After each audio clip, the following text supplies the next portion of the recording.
Lero tukyere mu yafesi eyambaka wa gavumenti mu district ey'Ebinda okwetegereza ku nsonga edda gavumenti y'eggwanga lino erya Uganda eri kuwandiisa abavubuka n'Abannayuganda okuba nga bengira mu nsonga edda ebyokwerinda edda LDU. Kye tuli kwenda okuba nga twebuuza na kw'olwaleero lwaki gavumenti eri kuwandiisa ba LDU ate nga baaliwo oku twabona ba crime prevent attitude ye bajja n'olwalo kayi bali kuwandiisa abandi.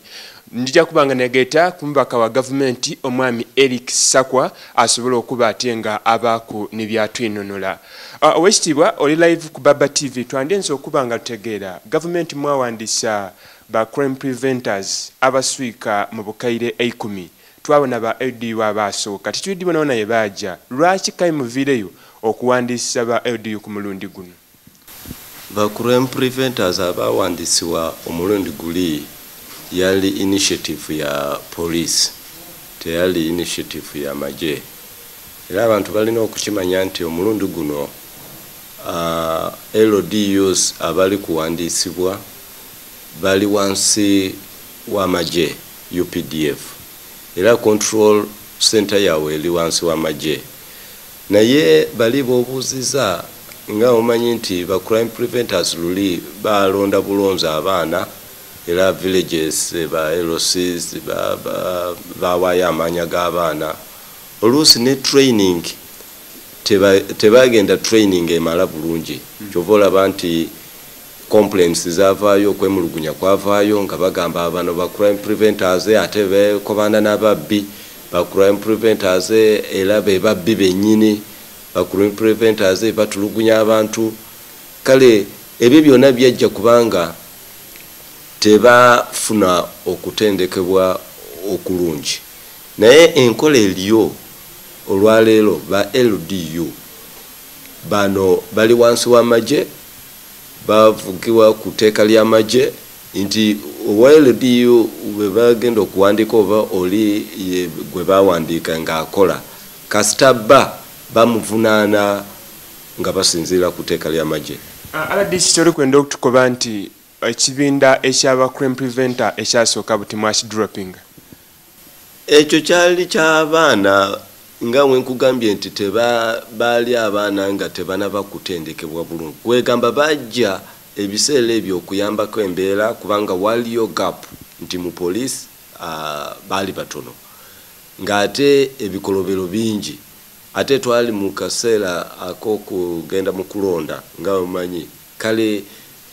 twali twetaaga abantu abanatuyambako ate nga ne training ekiseera ekyo nga tetusobola okukola mangu kale eyo yali enkola ya wansi ya police ekiseera ekyo General Kale Kayihura yakulembera ekibinja ekyo ky'okuwandika ba crime preventers nga n'ekigambo kuba ba crime preventers bava muli mu community yennyini abantu gye bamanyi nti mwana wa gundi aje naye kakati enkola kati eriyo system kati bagigaziyamuko ogenda training eyamaje bakuwe mundu ba crime preventer tebafunange mundu bano bakuwe mundu ne bakuwa ne uniform ne bakusasula n'omusaala ogwa government. Okay, lwaki mulingirira ino abavubuka abandi bakola emirimu egindi babanga bajja mu forces banaba productive very economy ya Uganda tekati webanga bawandiika omuntu w'okukola era bateekawo obukwakulizo nti omuntu oyo alina okubeera wakati w'emyaka 18 paka emyaka oba 3 oba 28 era definitely ejje yebeera ya kivubuka era bebeetaagisa kubanga abo betwetaaga okubeera mu force okubeera nti bakyali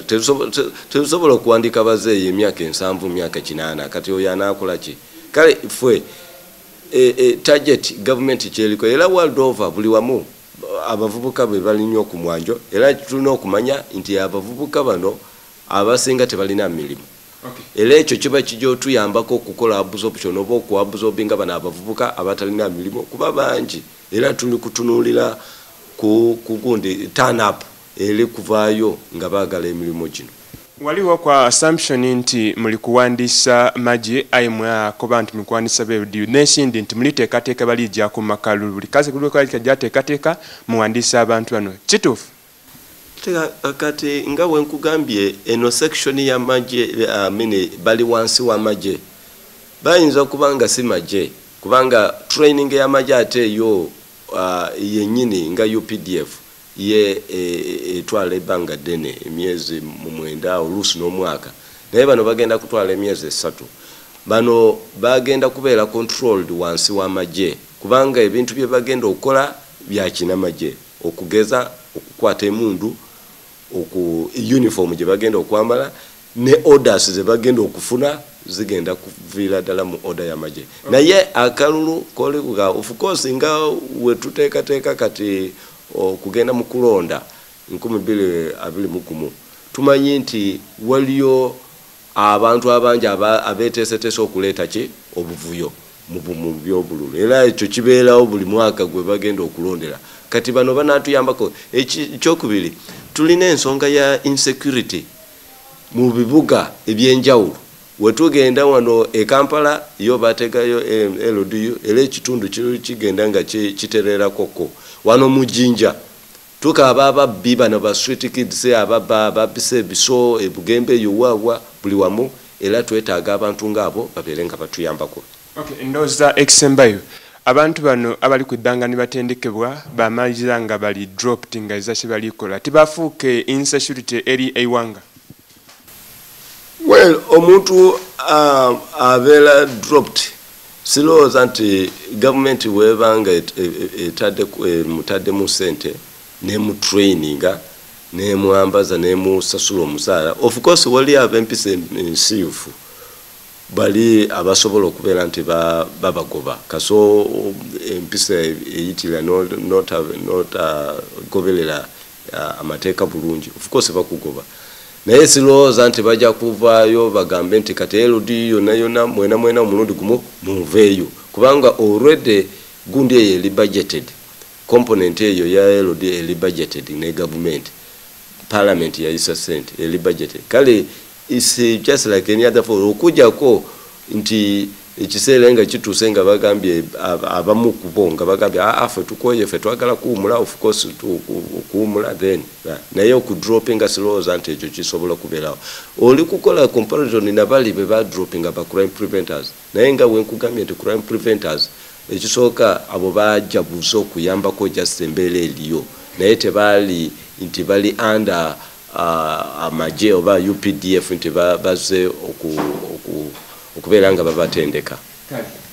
Kale munange omulungi akabona Baba TV edona ensonga edaba LDU ombaka wa government omwami Eric Sakwa ndoza atangazizza ebisinga ku ebyo ebisinga kwano edda kusobola okuba atenga obifuna mawe gaife aga kuno n'amakonde ago